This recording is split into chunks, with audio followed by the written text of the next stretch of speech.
ADA Audio vous présente Quiétude, à l'écoute de sa nature essentielle, par Eckhart Tolle.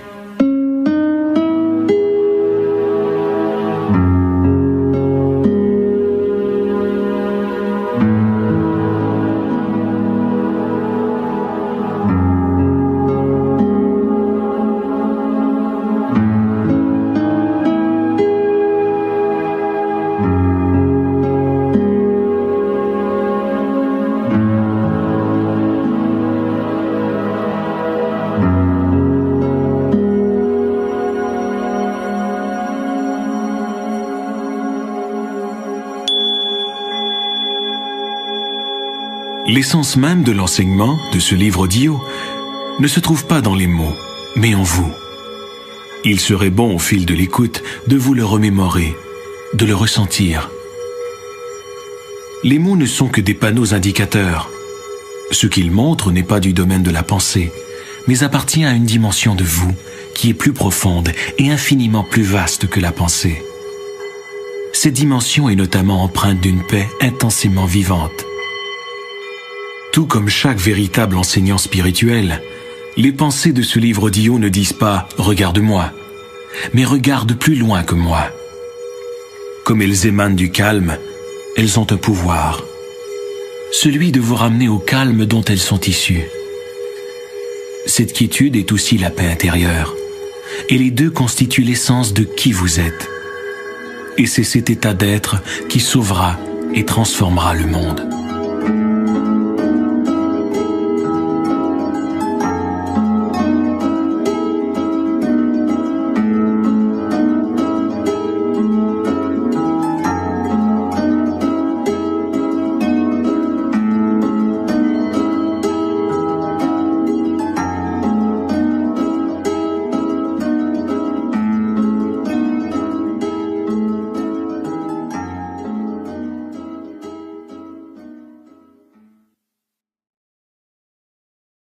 Quiétude. En perdant contact avec sa quiétude intérieure, c'est avec soi-même que l'on perd contact. En perdant contact avec soi-même, on se perd dans le monde. Le sentiment le plus intime de soi, de son essence, est inséparable du calme intérieur. C'est le « je suis » plus profond que le nom et la forme.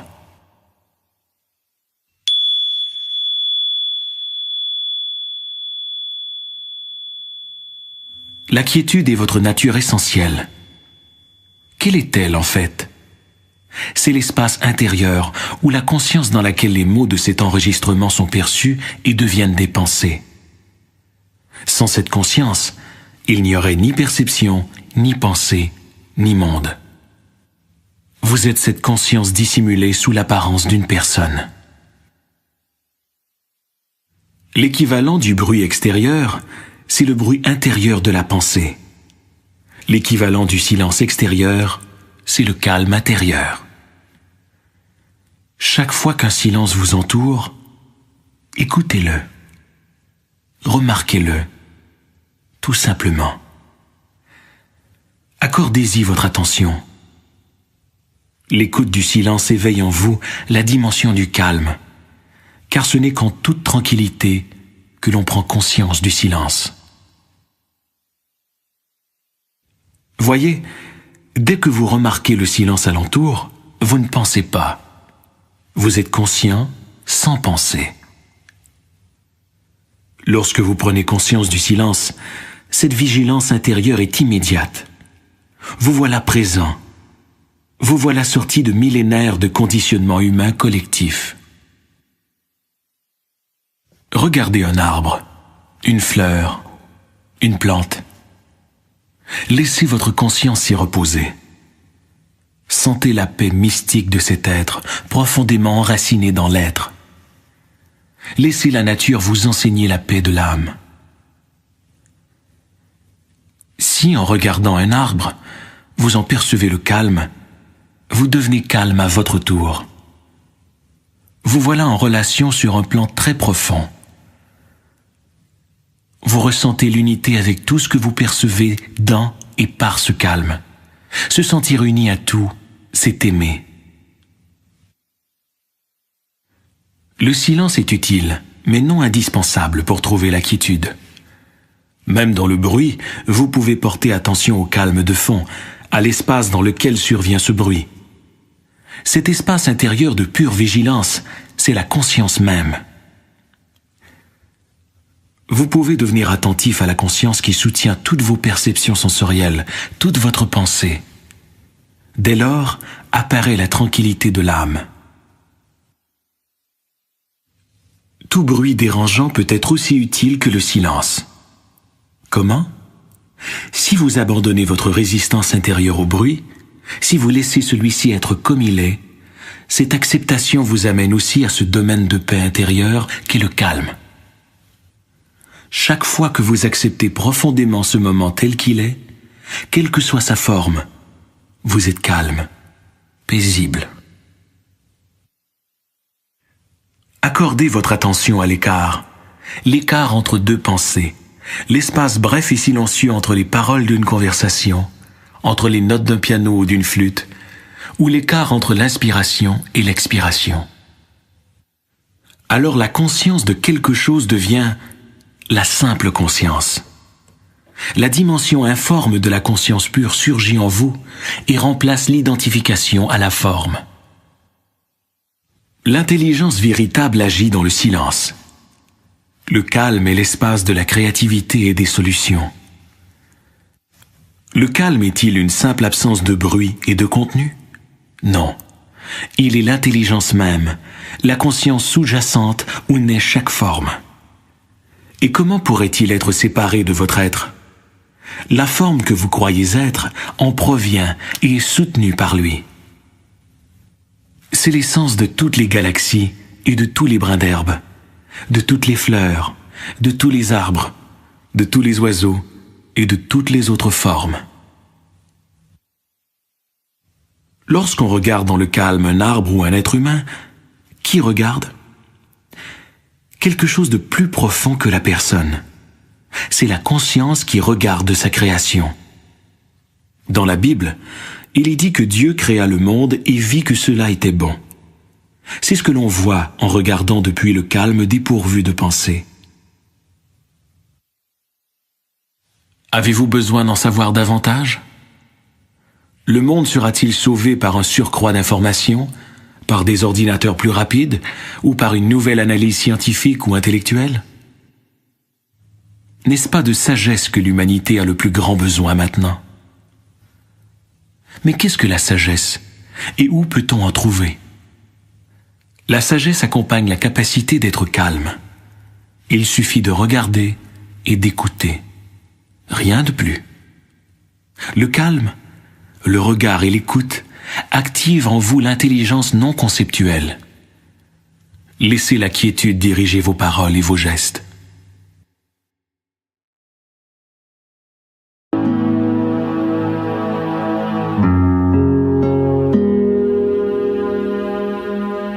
Au-delà du mental. La condition humaine, c'est d'être immergé dans la pensée. La plupart des gens restent toute leur vie prisonniers des limites de leur pensée. Ils ne dépassent jamais un sentiment de soi personnalisé, construit par le mental et conditionné par le passé. Tout comme en chaque être humain, votre conscience comporte une dimension beaucoup plus profonde que la pensée. C'est votre essence même. On peut l'appeler présence, attention, conscience inconditionnée. Dans les enseignements anciens, c'est le Christ intérieur, votre nature de Bouddha.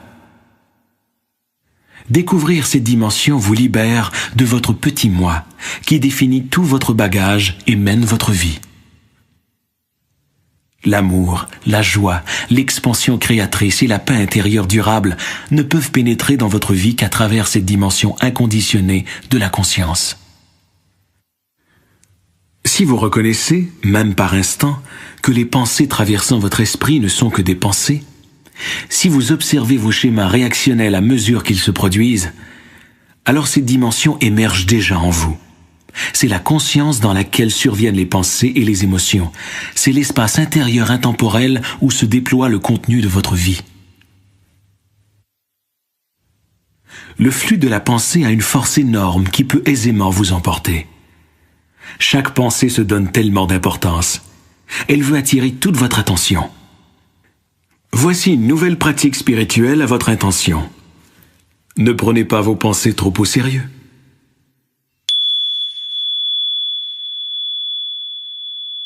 Comme il est facile de se prendre au piège de ses propres prisons conceptuelles. Le mental humain, dans son désir de connaître, de comprendre et de contrôler, prend ses opinions et points de vue pour la vérité. Il dit « c'est ainsi que cela fonctionne ». Vous devez dépasser la pensée pour vous apercevoir que, peu importe comment vous interprétez votre vie, celle d'un autre ou son comportement, et peu importe le jugement que vous portez sur une condition, ce n'est qu'un point de vue parmi maintes possibilités. Ce n'est qu'un amas de pensées. Mais la réalité est un ensemble unifié dans lequel tout est entrelacé, où rien n'existe en soi ni isolément. La pensée fait éclater la réalité. Elle la découpe en fragments conceptuels. Le mental, cet instrument utile et puissant, devient fort contraignant s'il s'empare totalement de votre vie, si vous ne voyez pas qu'il constitue un aspect négligeable de la conscience que vous êtes. Comme le mental dépend de l'insuffisance, il est toujours avide d'avoir davantage. En vous identifiant au mental, vous tombez très facilement dans l'ennui et l'agitation. L'ennui signifie que le mental a faim de stimuli, de stimulation intellectuelle et que son appétit n'est pas satisfait. Lorsque vous vous ennuyez, vous pouvez satisfaire la faim du mental en ouvrant un magazine, en faisant un appel téléphonique, en allumant votre téléviseur, en naviguant sur le web, en vous rendant dans une boutique ou, ce qui n'est pas rare, en transférant sur le corps cette impression mentale de manque et ce besoin d'avoir plus, que vous comblez brièvement par l'ingestion d'aliments. Vous pouvez rester dans l'ennui et l'impatience tout en observant ce sentiment d'ennui et d'impatience. Lorsque vous portez votre conscience sur ce sentiment, il s'entoure soudainement d'espace et de calme, pour ainsi dire. D'abord un peu, puis à mesure que grandit ce sentiment d'espace intérieur, l'ennui diminue en importance et en intensité. Ainsi, même l'ennui peut vous enseigner qui vous êtes et qui vous n'êtes pas. Vous découvrez que cette personne qui s'ennuie n'est pas votre nature essentielle. L'ennui n'est qu'un mouvement d'énergie conditionné qui vous habite. Vous n'êtes pas non plus cette personne en colère, triste ou craintive. L'ennui, la colère, la tristesse ou la peur ne sont pas à vous. Ils n'ont rien de personnel. Ce sont des états d'esprit. Ils vont et viennent. Rien de ce qui va et vient n'est vous. Vous êtes le fait de connaître et non l'état connu. Vous ne l'avez peut-être pas remarqué, mais de brèves périodes de conscience sans pensée se produisent déjà d'une manière naturelle et spontanée dans votre vie. En vous livrant à une activité manuelle, en traversant une pièce, en attendant au comptoir de la ligne aérienne, vous pouvez être si complètement présent que les parasites mentaux habituels se calment pour laisser place à une présence consciente. Vous pouvez aussi regarder le ciel ou écouter quelqu'un sans faire de commentaire mental intérieur. Vos perceptions deviennent claires comme du cristal, limpides et dépourvues de pensée. Pour le mental, cela ne compte pas, car il a d'autres chats à fouetter. De plus, comme ce ne sont pas des moments mémorables, vous ne les avez pas remarqués. En réalité, c'est ce qui vous arrive de plus important. C'est le début du passage de la pensée à la présence consciente. La création artistique, le sport, la danse, l'enseignement, l'aide aux personnes, la maîtrise de n'importe quel champ d'activité implique que le mental n'est plus engagé, ou du moins qu'il occupe une place secondaire. Il devient une force et une intelligence plus grandes que vous, et pourtant essentiellement unis à vous.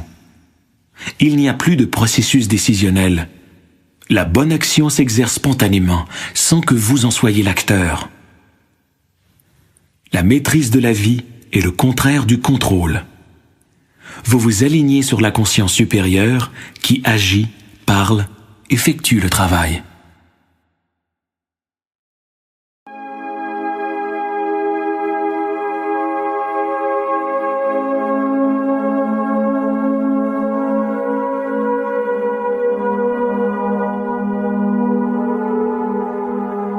Le soi égoïque. Le mental cherche constamment non seulement de quoi réfléchir, mais de quoi alimenter son identité, son sentiment de soi. C'est ainsi que l'ego naît et se recrée continuellement. Que restera-t-il de toute la peur et de tous les désirs associés à votre condition de vie problématique qui accapare chaque jour la majeure partie de votre attention ? Un tiret de quelques centimètres entre votre date de naissance et celle de votre décès, sur votre pierre tombale. Pour le soi égoïque, c'est une pensée déprimante. Pour vous, elle est libératrice. Lorsque chaque pensée absorbe votre attention, c'est que vous vous identifiez à la voix dans votre tête. La pensée devient alors investie d'un sentiment de soi. C'est l'ego, c'est-à-dire un soi créé par le mental. Ce soi de construction mentale se sent incomplet et précaire. C'est pourquoi la peur et le désir sont ses émotions et ses forces motivantes prédominantes. Lorsque vous reconnaissez dans votre tête une voix qui prétend être vous et ne cesse de parler, vous vous éveillez de votre identification inconsciente au flux de la pensée. En remarquant cette voix, vous vous apercevez que vous n'êtes pas le penseur, mais la conscience. Savoir qu'on est la conscience derrière la voix, c'est être libre.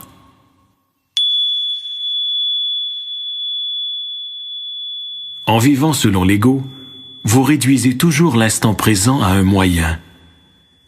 Vous vivez pour l'avenir, et lorsque vous atteignez vos buts, ils ne vous satisfont pas, du moins pas pour longtemps.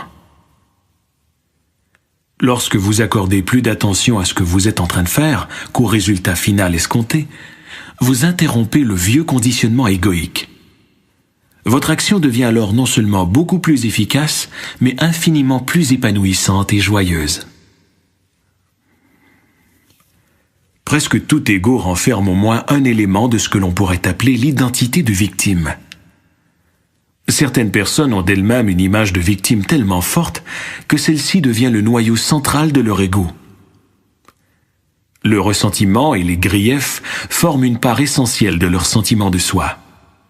Même si vos griefs sont complètement justifiés, vous vous êtes construit une identité comparable à une prison dont les barreaux sont constitués de formes pensées.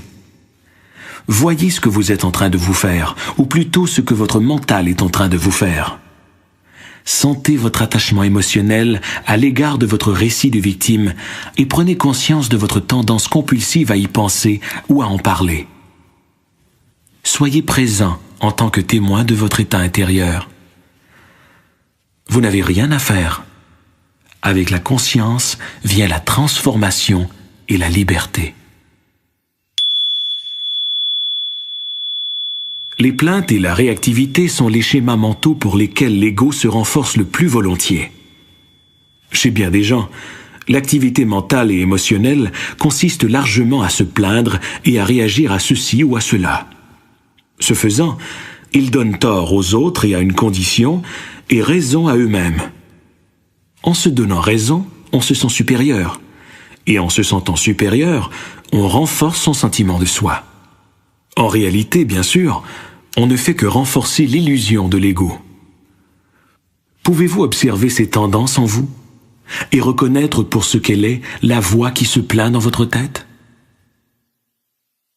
La structure même du soi égoïque comporte un besoin d'opposition, de résistance et d'exclusion, destiné à maintenir le sentiment de séparation dont dépend sa survie.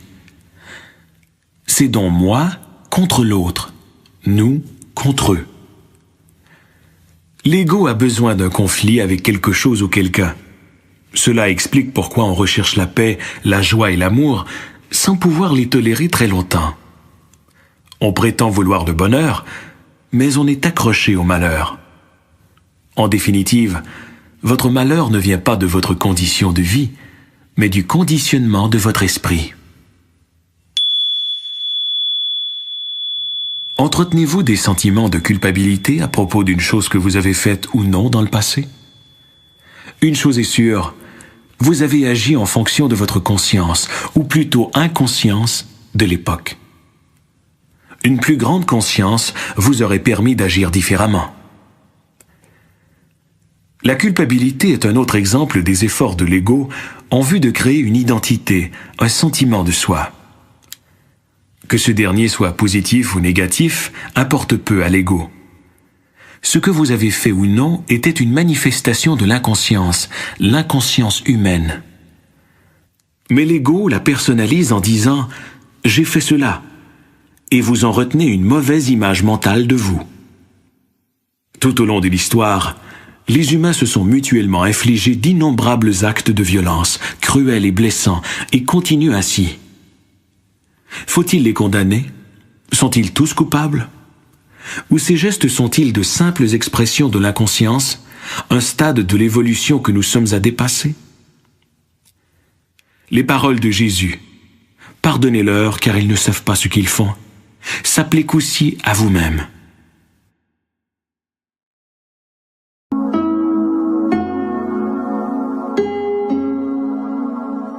Le présent. En surface, le présent ressemble à un moment parmi d'autres. Chaque jour de votre vie semble composé de milliers d'instants au cours desquels ont lieu divers événements. Mais à y regarder de plus près, n'y a-t-il pas qu'un seul moment? La vie n'est-elle pas ce moment toujours? Ce moment unique, le présent, est le seul dont vous ne pourrez jamais vous échapper, l'unique facteur constant de votre vie.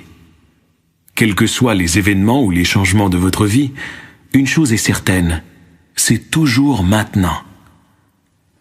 Puisqu'on ne peut échapper au présent, pourquoi ne pas l'accueillir, s'en faire un ami?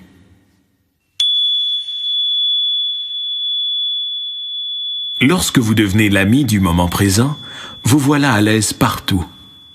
Lorsque vous ne vous sentez pas à l'aise dans le présent, où que vous alliez, vous portez ce malaise avec vous. Le moment présent est comme il est. La division de la vie en passé, présent et futur est une construction mentale et en définitive illusoire. Le passé et le futur sont des formes pensées, des abstractions mentales. On ne peut se rappeler le passé que maintenant. Ce que vous vous rappelez est un événement survenu dans le présent, que vous vous rappelez maintenant. Le futur, lorsqu'il arrive, est le présent. Donc, tout ce qui est réel, la seule chose à jamais se produire, c'est vraiment le présent. En définitive, vous ne devenez responsable de la vie qu'en assumant la responsabilité de cet instant, maintenant. Voilà pourquoi le présent est le seul espace de vie. Prendre la responsabilité de cet instant, ce n'est pas s'opposer intérieurement à la forme qu'adopte le présent, ne pas discuter avec ce qui est, mais bien plutôt s'aligner sur la vie. Le présent est ainsi parce qu'il ne peut en être autrement. Ce que les bouddhistes ont toujours su, les physiciens le confirment à présent. Il n'y a ni objet, ni événement isolé. Sous l'apparence superficielle, tout est interrelié, tout fait partie de la totalité du cosmos, qui a suscité la forme que prend cet instant. En acquiesçant à ce qui est, vous vous alignez sur le pouvoir et l'intelligence de la vie même. Alors seulement, vous pouvez devenir un agent de changement positif dans le monde. Une pratique spirituelle simple mais radicale consiste à accepter tout ce qui survient dans le présent, en soi et en dehors. Dès que vous entrez dans le présent avec votre attention, vous réalisez que la vie est sacrée. Lorsque vous êtes présent, tout ce que vous percevez a un caractère sacré. Plus vous vivez dans le présent, plus vous ressentez la joie simple mais profonde de l'être et du caractère sacré de toute vie. Les pensées, les émotions, les perceptions sensorielles et toutes vos expériences composent le contenu de votre vie. Ma vie, c'est ce dont vous tirez votre sentiment de soi, et ma vie, c'est du contenu, ou du moins ce que vous croyez. Vous négligez continuellement l'évidence même. Votre sens le plus intime du « je suis » n'a rien à voir avec ce qui se passe dans votre vie, ni avec son contenu. Ce sentiment de « je suis » est uni au présent. Il est toujours le même. Dans l'enfance et la vieillesse, la santé ou la maladie, le succès ou l'échec, le « je suis », l'espace du présent, demeure inchangé en profondeur. Comme vous le confondez habituellement avec le contenu, vous ne le vivez, comme le présent, que d'une manière faible et indirecte par le contenu de votre vie. Autrement dit, votre sentiment d'être est obscurci par les circonstances, le flux de votre pensée et les 1000 choses de ce monde. Le présent est assombri par le temps. Vous oubliez donc votre enracinement dans l'être, votre réalité divine, et vous vous perdez dans le monde. La confusion, la colère, la dépression, la violence et le conflit surviennent lorsque les humains oublient qui ils sont. Pour retourner chez soi, il est facile de se rappeler la vérité. Je ne suis ni mes pensées, ni mes émotions, ni mes perceptions sensorielles, ni mes expériences. Je ne suis pas le contenu de ma vie, je suis la vie. Je suis l'espace dans lequel tout se produit. Je suis la conscience. Je suis le présent. Je suis.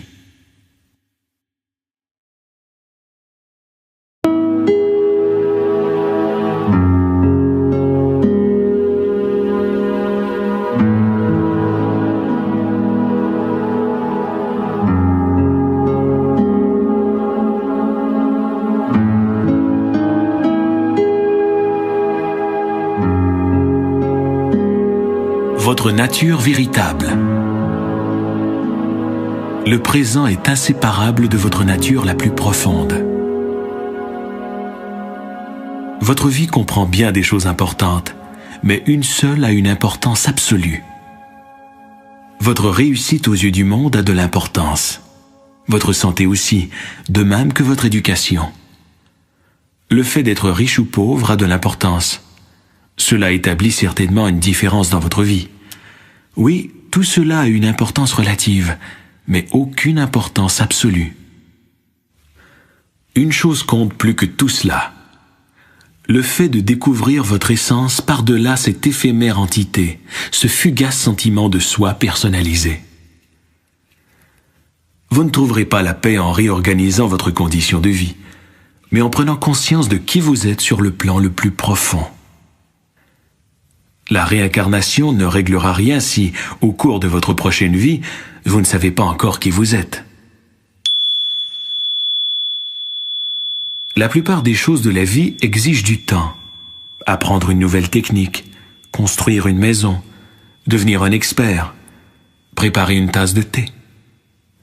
Mais le temps est inutile à la chose la plus essentielle de la vie, la seule qui importe vraiment, l'accomplissement, soit le fait de savoir qui vous êtes par-delà l'être de surface, par-delà votre nom, votre forme physique, votre passé, votre histoire. Vous ne pouvez vous trouver ni dans le passé, ni dans le futur. Cela n'est possible que dans le présent. Les personnes en quête spirituelle cherchent l'accomplissement et l'illumination dans l'avenir. Une quête spirituelle implique le fait d'avoir besoin du futur. Si c'est ce que vous croyez, vous aurez vraiment besoin du temps, jusqu'à ce que vous voyiez que vous n'en avez pas besoin pour être qui vous êtes. Lorsque vous savez qui vous êtes vraiment, un sentiment de paix durable et vivant s'installe. On pourrait l'appeler la joie, car c'est bien la nature de celle-ci, une paix vivante et vibrante. C'est la joie de reconnaître en soi l'essence de la vie, celle qui précède la forme. C'est la joie d'être qui on est vraiment. La vie de la plupart des gens est menée par le désir et la peur. Le désir, c'est le besoin de vous donner quelque chose qui vous permettra d'être davantage vous-même. Toute peur est celle de perdre, donc de subir une diminution, d'être amoindri. Ces deux mouvements occultent le fait que l'être ne peut ni s'ajouter ni se soustraire. L'être dans sa plénitude est déjà en vous, maintenant.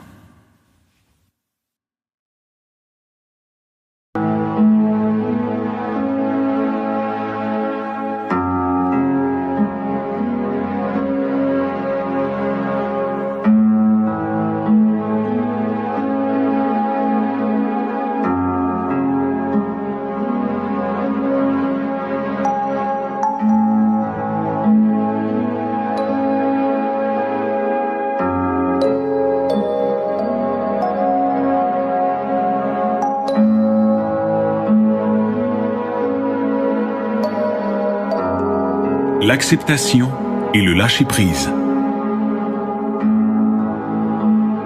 Chaque fois que vous le pouvez, regardez en vous pour voir si vous êtes en train de créer inconsciemment un conflit entre l'intérieur et l'extérieur, entre votre condition extérieure à cet instant, où vous êtes, avec qui vous êtes ou ce que vous faites, et vos pensées et sentiments.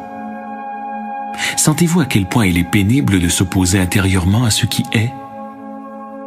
En le reconnaissant, vous vous voyez maintenant libre de laisser tomber ce conflit futile, cet état de guerre intérieure.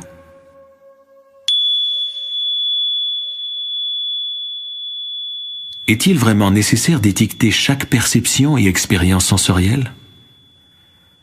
A-t-on vraiment besoin d'une relation réactive d'attirance ou d'aversion avec la vie? De conflits presque continus avec des situations et des gens? Ou bien est-ce qu'une habitude mentale que l'on peut rompre?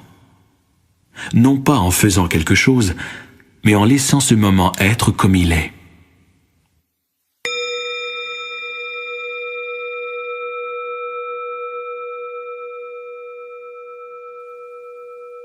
J'ai tellement de choses à faire. Oui, mais quelle est la qualité de vos gestes? En vous rendant au travail, en parlant à des clients, en travaillant à l'ordinateur, en effectuant des courses, en vous occupant des innombrables composantes de votre quotidien, êtes-vous pleinement dans ce que vous faites? Vos agissements sont-ils marqués par le lâcher-prise ou par la rigidité? C'est cela qui détermine votre succès dans la vie et non la quantité de vos efforts. L'effort implique le stress et la tension, le besoin d'atteindre un stade futur ou d'accomplir un certain résultat. Détectez-vous en vous la moindre absence de désir de ce que vous êtes en train de faire? Comme vous êtes à nier la vie, aucun résultat heureux n'est possible. Si vous détectez cet état en vous, pouvez-vous également le laisser tomber et vous plonger entièrement dans ce que vous faites? Une chose à la fois. C'est ainsi qu'un maître zen définissait l'essence du zen. Faire une chose à la fois, c'est vous plonger entièrement dans ce que vous faites à l'instant, y accorder toute votre attention. C'est agir dans le lâcher-prise, dans la maîtrise. Votre acceptation de ce qui est vous amène à un plan plus profond où votre état intérieur, de même que votre sentiment de soi, ne dépend plus des jugements moraux du mental.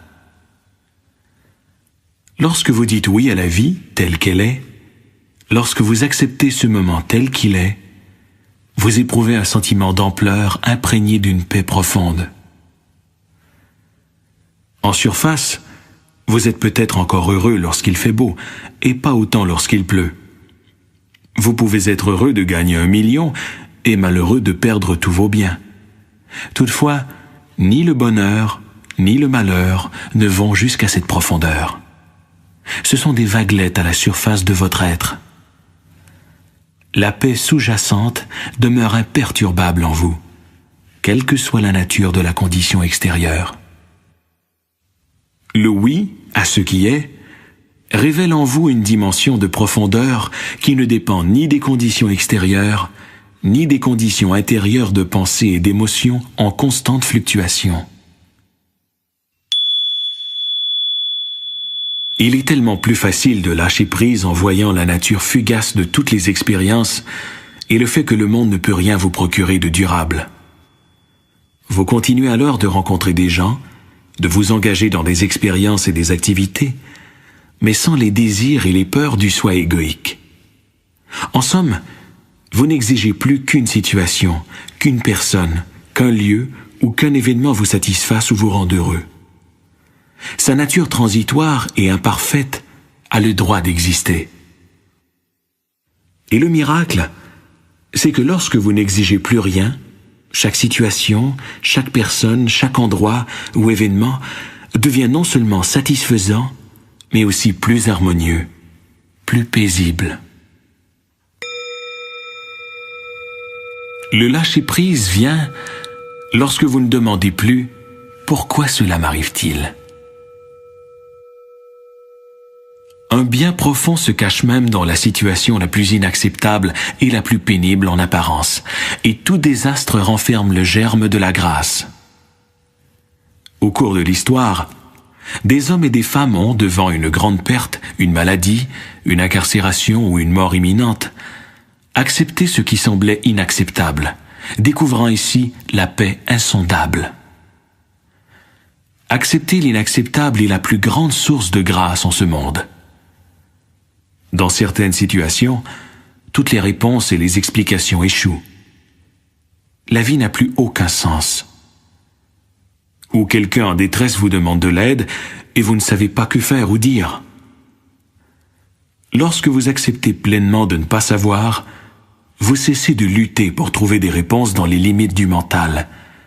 Et c'est alors qu'une intelligence plus vaste peut agir par votre intermédiaire. Même la pensée est susceptible d'en bénéficier, car l'intelligence plus vaste peut y affluer pour l'inspirer. Parfois, lâcher prise signifie cesser de comprendre et se sentir à l'aise dans le fait de ne pas savoir.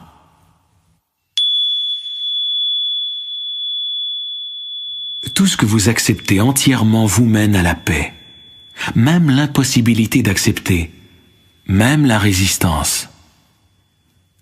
Laissez la vie tranquille. Laissez-la être.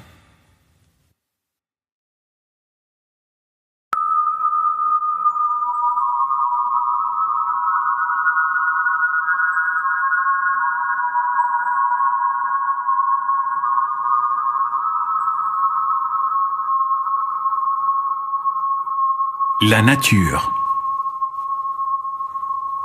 Notre survie matérielle n'est pas notre seule forme de dépendance de la nature. Cette dernière doit également nous indiquer le chemin du retour, la sortie de la prison du mental.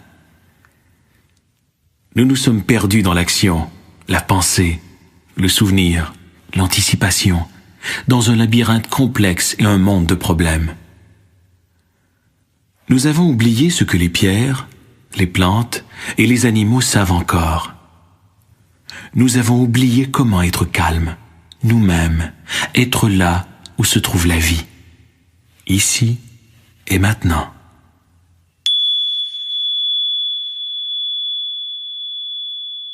Pour porter attention à une pierre, à un arbre ou à un animal, il ne s'agit pas d'y penser, mais de le percevoir, de l'entretenir dans votre conscience. Une part de son essence vous parvient alors. Lorsque vous sentez le calme de cet être, ce calme émerge en vous. En vous promenant, en vous reposant dans la nature, accordez-lui votre respect par une présence entière. Soyez calme. Regardez. Écoutez. Voyez comme chaque animal, chaque végétal est tout à fait lui-même. À la différence des humains, il ne s'est pas scindé. Comme sa vie ne dépend pas d'une image mentale de lui-même, il ne se soucie pas de la protéger ni de l'améliorer. Le cerf est lui-même. La jonquille est elle-même. Tout, dans la nature, est uni non seulement en soi, mais aussi à la totalité. Rien ne s'y retirait de la trame de l'univers en proclamant une existence séparée, moi et le reste de l'univers. La contemplation de la nature peut vous libérer de ce moi, le grand fauteur de troubles.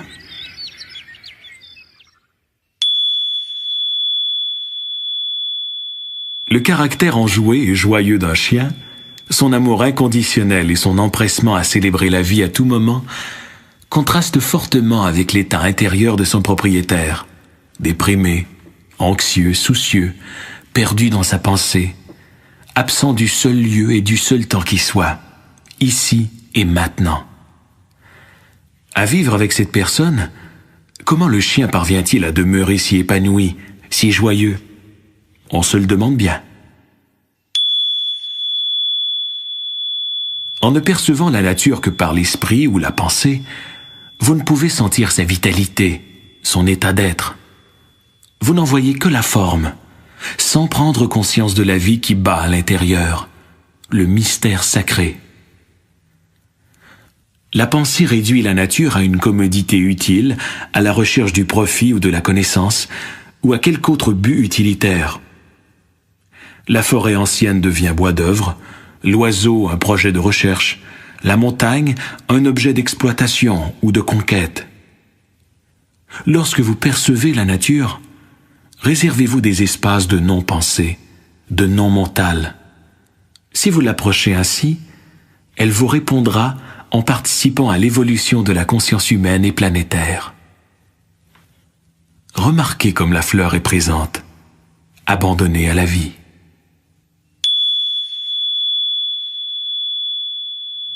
L'air que vous respirez est la nature, tout comme le processus même de la respiration.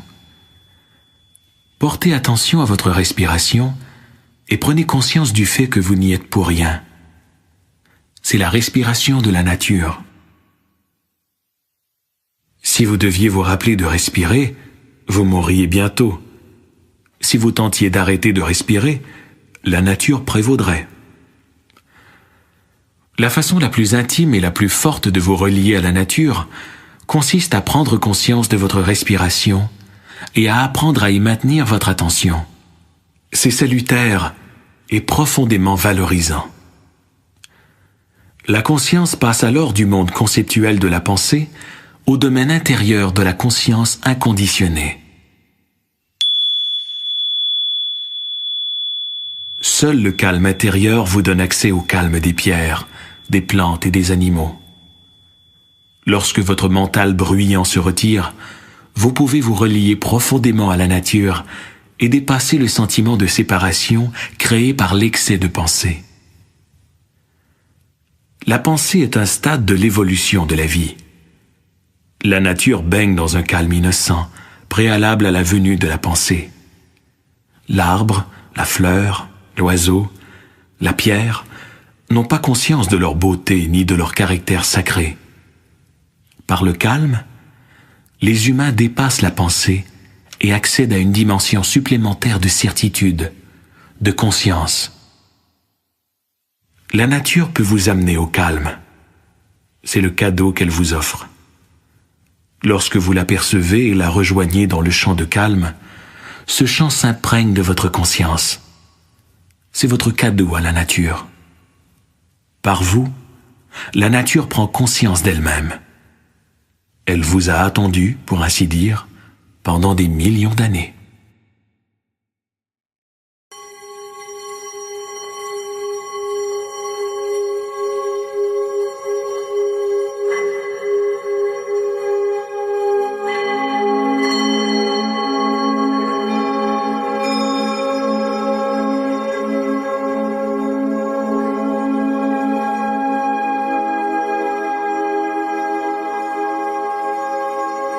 Les relations. Comme nous sommes prompts à former une opinion sur une personne, à la juger, il est satisfaisant pour le mental égoïque de classer un autre humain, de lui accoler une identité conceptuelle, de prononcer sur lui un jugement vertueux. Chaque être humain est conditionné à penser et à se comporter de certaines façons, généralement par des expériences vécues dans l'enfance et par son environnement culturel. vous ne voyez pas l'essence de cette personne, mais son apparence. En jugeant quelqu'un, vous confondez sa nature avec ses schémas mentaux conditionnés. Cette attitude est en soi un schéma profondément conditionné et inconscient. Vous lui attribuez une identité conceptuelle et fausse qui devient une prison non seulement pour lui, mais aussi pour vous-même. Ne plus juger une personne, ce n'est pas de ne pas voir ses gestes. C'est reconnaître que son comportement correspond à une forme de conditionnement et que vous la voyez et l'acceptez ainsi. Ce n'est pas lui fabriquer une identité. Cela vous libère, de même que l'autre, de l'identification au conditionnement, à la forme, au mental. Ainsi, l'ego ne dirige plus vos relations.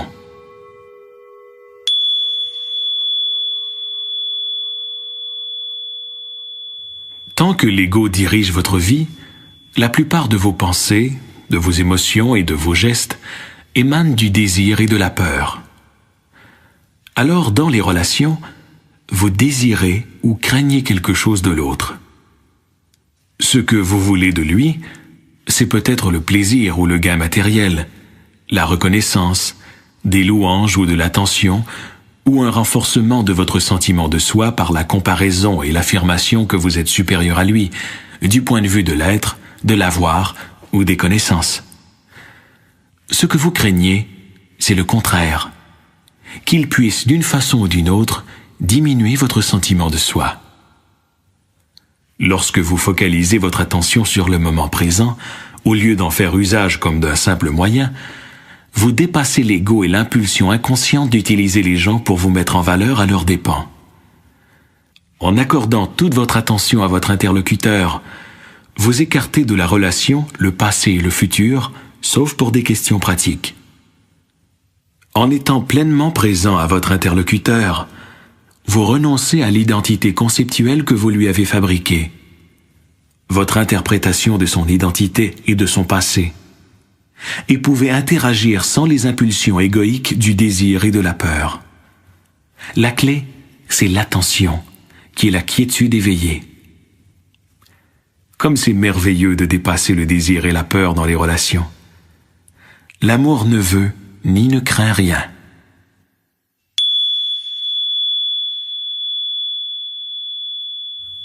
Si son passé était le vôtre, sa douleur la vôtre, son niveau de conscience le vôtre, vous penseriez et agiriez exactement comme lui.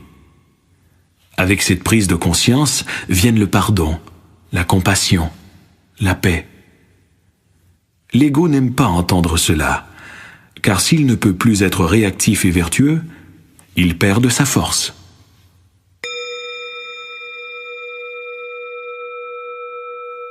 L'écoute véritable apporte le calme dans la relation. Lorsque vous écoutez vraiment, la dimension du calme émerge, devenant un aspect essentiel de la relation. Mais l'écoute véritable est un talent rare.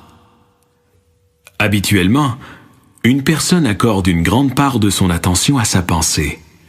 Au mieux, elle peut évaluer vos paroles ou préparer son prochain propos, ou elle n'écoute peut-être pas du tout, perdue dans ses propres pensées. L'écoute véritable dépasse largement la perception auditive. C'est l'attention éveillée, un espace de présence dans lequel les paroles sont reçues. Celles-ci deviennent alors secondaires, pouvant ou non avoir un sens. Ce qui compte, bien plus que ce que vous écoutez, c'est l'écoute même. L'espace de présence consciente se manifeste dans votre écoute. Cet espace est un champ de conscience homogène dans lequel vous rencontrez l'autre sans les barrières créées par la pensée conceptuelle. Ainsi, cette personne n'est plus autre. Dans cet espace, vous êtes tous deux reliés en une seule conscience. Vivez-vous des drames fréquents et répétitifs dans vos relations intimes ? Des désagréments relativement insignifiants déclenchent-ils souvent des discussions violentes et une douleur émotionnelle ? Cela repose sur les schémas égoïques de base, soit le besoin d'avoir raison et bien sûr de donner tort à l'autre. En somme, sur l'identification à des positions mentales. Il y a aussi le besoin de l'ego d'être en conflit périodique avec une chose ou une personne afin de renforcer son sentiment de séparation entre moi et l'autre, condition essentielle à sa survie. S'y ajoute l'accumulation de la douleur émotionnelle antérieure que vous portez, comme tout être humain, celle de votre passé personnel et de la douleur collective de l'humanité fort ancienne. Ce corps de souffrance est un champ d'énergie intérieure qui s'empare sporadiquement de vous, par besoin de ressentir une plus grande douleur émotionnelle, pour s'en nourrir et se reconstituer. Il tente de contrôler votre pensée et de la rendre profondément négative. En réalité, il adore vos pensées négatives. Comme il résonne à leur fréquence, il peut s'en nourrir aussi.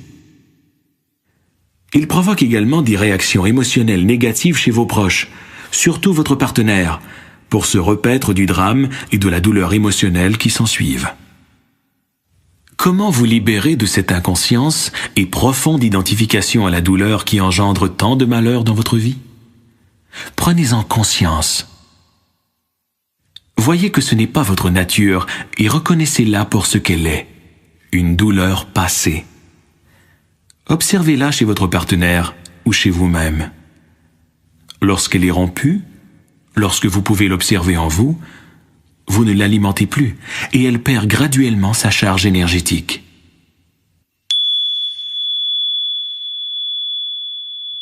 L'interaction humaine peut être un enfer ou une grande pratique spirituelle.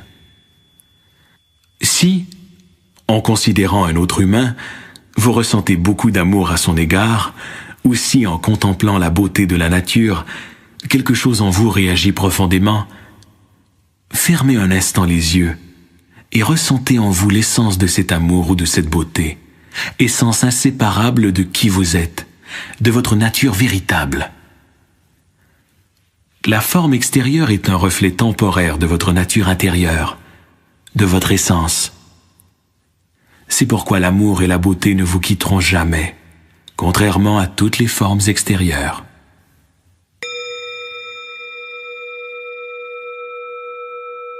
Lorsque vous rencontrez quelqu'un, ne serait-ce que brièvement, reconnaissez-vous son être en lui accordant toute votre attention, ou bien le réduisez-vous à un simple moyen, à une fonction ou un rôle?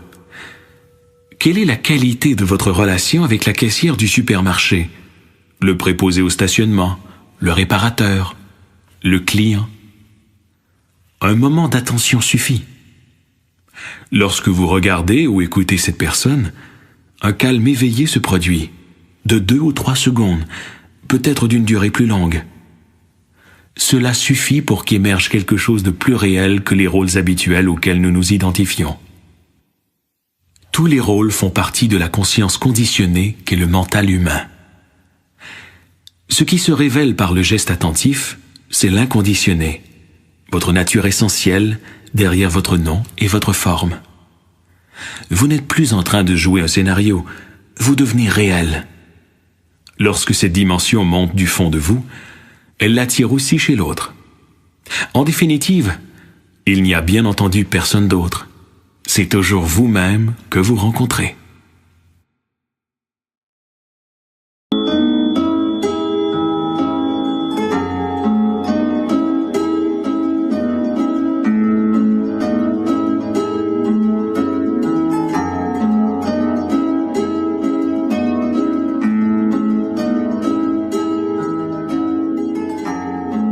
La mort et l'éternel. En marchant dans une forêt qui n'a été ni domestiquée, ni dérangée par l'homme, non seulement vous verrez une vie abondante tout autour de vous, mais vous rencontrerez aussi à chaque pas des arbres tombés, des troncs et des feuilles en train de pourrir et de la matière décomposée. Partout où vous regarderez, vous trouverez la vie aussi bien que la mort. En y regardant de plus près, toutefois, vous découvrirez que le tronc et les feuilles en décomposition non seulement donnent naissance à une nouvelle vie, mais sont eux-mêmes pleins de vie, puisque des micro-organismes y travaillent, des molécules se réorganisent. La mort ne se trouve donc nulle part. Il n'y a que la métamorphose des formes de vie. Quelle leçon pouvez-vous en tirer?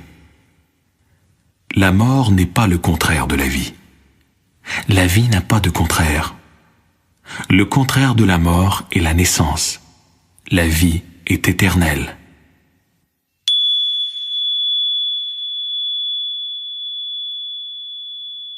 Vous savez bien sûr que vous allez mourir, mais cela demeure un simple concept mental jusqu'à votre première rencontre personnelle avec la mort. Une grave maladie, ou un accident qui vous arrive, ou afflige un proche, ou le décès d'un être aimé. La mort entre alors dans votre vie en tant que conscience de votre propre mortalité. La plupart des gens s'en détournent par peur, mais si vous ne branchez pas et affrontez la fugacité de votre corps qui pourrait se dissoudre à tout moment, vous parvenez à un certain degré de désidentification, même léger, de votre forme physique et psychologique, le moi. Lorsque vous voyez et acceptez la nature transitoire de toutes les formes de vie, un étrange sentiment de paix s'installe en vous. En affrontant la mort, votre conscience se libère dans une certaine mesure de l'identification à la forme.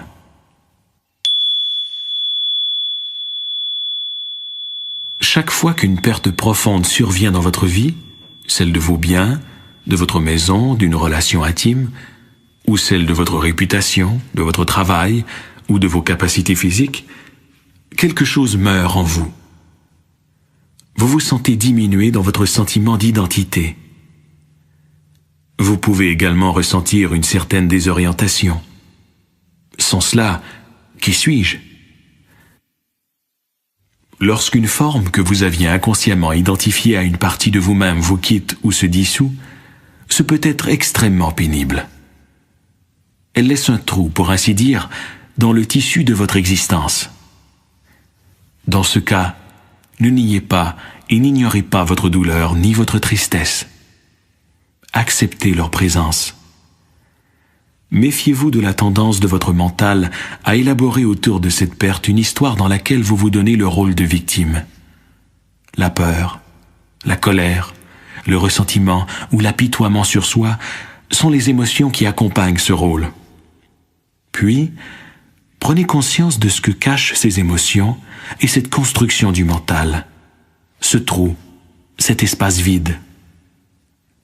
Pouvez-vous affronter et accepter cet étrange sentiment de vide? Le cas échéant, vous découvrirez peut-être que cet espace n'est pas si terrifiant. Vous aurez peut-être la surprise de constater qu'une paix en émane. Chaque fois que la mort survient, qu'une forme de vie se dissout, Dieu, l'informe et le non manifesté, rayonnent par l'ouverture laissée par la forme en dissolution. Voilà pourquoi la mort est ce qu'il y a de plus sacré dans la vie. Voilà pourquoi la paix de Dieu peut vous parvenir par la contemplation et l'acceptation de la mort.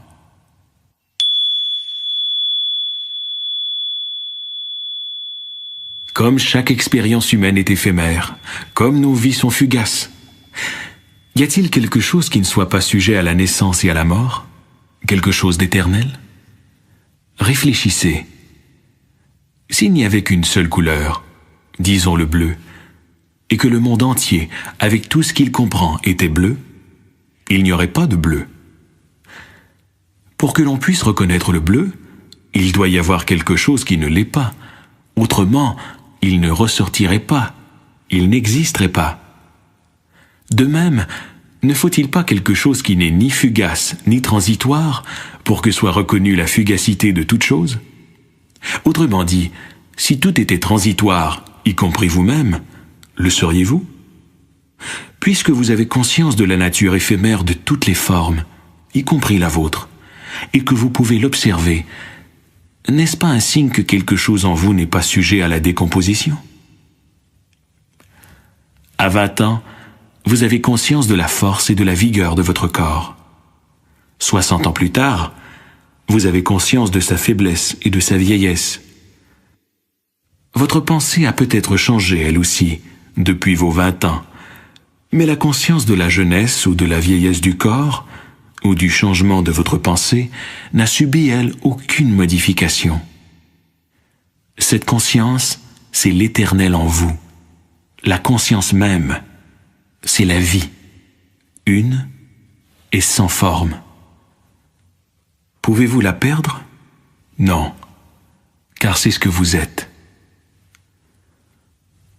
Juste avant de mourir, certaines personnes deviennent profondément paisibles et presque lumineuses, comme si quelque chose luisait à travers la forme en dissolution.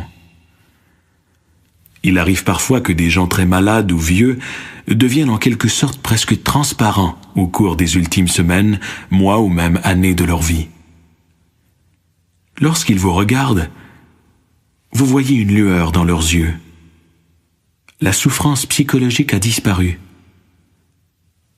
Comme ils ont lâché prise, la personne, ce moi égoïque construit par le mental, s'est déjà dissoute. Ils sont morts avant de mourir et ont trouvé une paix intérieure profonde, soit la conscience de leur part immortelle.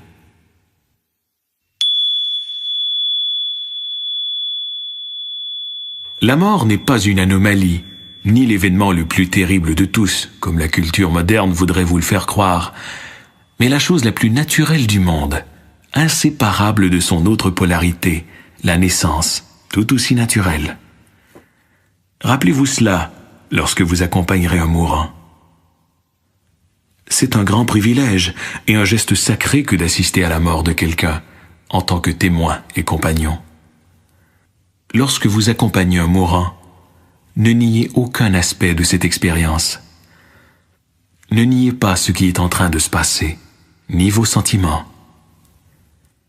Reconnaître que vous ne pouvez rien faire peut vous donner un sentiment de désespoir, de tristesse ou de colère. Acceptez ce que vous ressentez. Puis, faites un pas de plus. Acceptez votre impuissance. Acceptez-la complètement. Vous ne dominez pas la situation. Abandonnez-vous profondément à chaque aspect de cette expérience, à vos sentiments, de même qu'à toute la douleur ou à l'inconfort du mourant. Votre conscience, en lâcher prise, et le calme qui l'accompagne, aideront grandement le mourant et faciliteront sa transition.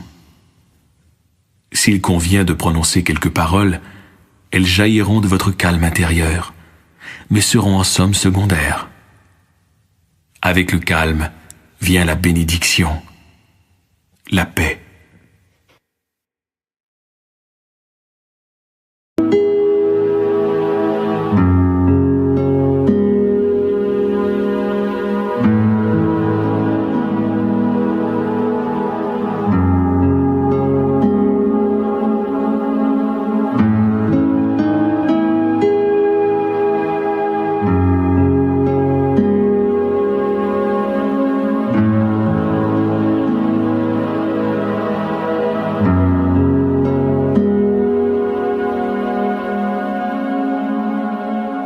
La souffrance et sa disparition. Tout est en interrelation. Aucun événement n'est isolé, sinon en apparence. Dans la plupart des cas, nous n'avons pas la moindre idée du rôle qu'un événement apparemment insignifiant peut jouer au sein de la totalité du cosmos. Mais la reconnaissance de son inévitabilité dans l'immensité de l'ensemble peut vous amener à accepter intérieurement ce qui est, et ainsi vous réaligner sur l'entièreté de la vie.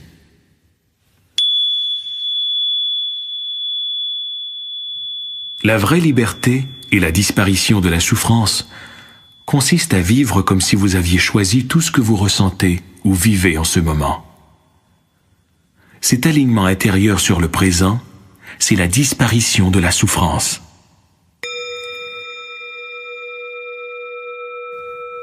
La souffrance est-elle nécessaire? Oui et non.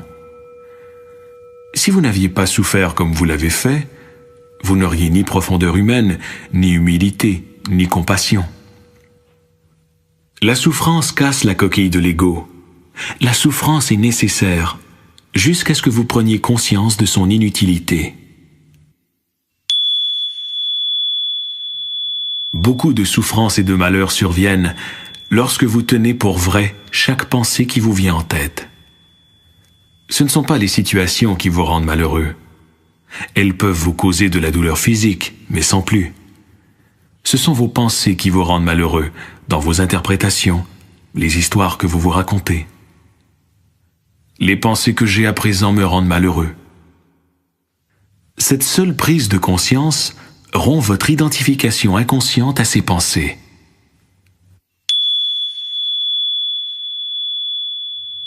Quelle que soit votre situation dans la vie, comment vous sentiriez-vous si vous l'acceptiez telle qu'elle, dès maintenant?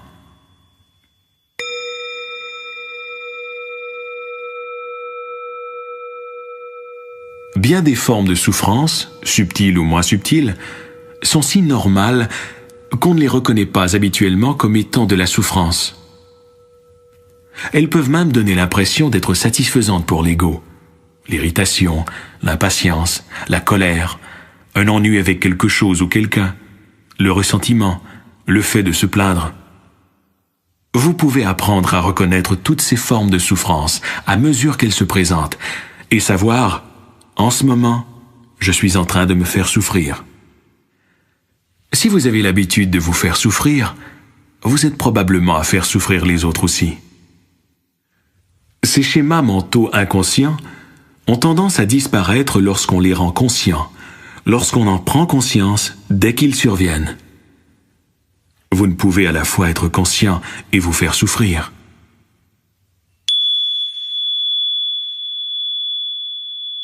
La douleur physique chronique est l'un des maîtres les plus sévères que vous puissiez avoir. Son enseignement se résume à ceci: inutile de résister. Rien n'est plus normal que de s'opposer à la souffrance. Mais si vous pouvez laisser tomber cette opposition et plutôt permettre à la douleur d'exister, vous remarquerez peut-être une subtile séparation intérieure par rapport à la douleur, un espace entre vous et elle, pour ainsi dire. Cela signifie une souffrance consciente, volontaire. Lorsque vous souffrez consciemment, la douleur physique peut rapidement consumer l'ego en vous, puisque ce dernier est surtout fait de résistance. Il en va de même pour l'incapacité physique extrême.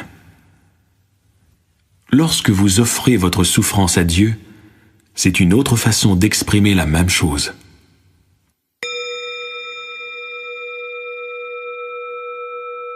Il n'est pas nécessaire d'être chrétien pour comprendre la vérité universelle profonde que renferme sous forme symbolique l'image de la croix. La croix est un instrument de torture. Elle représente la souffrance, la contrainte et l'impuissance extrême pour un humain. Soudain, cet humain lâche prise, souffre volontairement, consciemment, comme l'expriment ses paroles. Que ta volonté soit faite et non la mienne.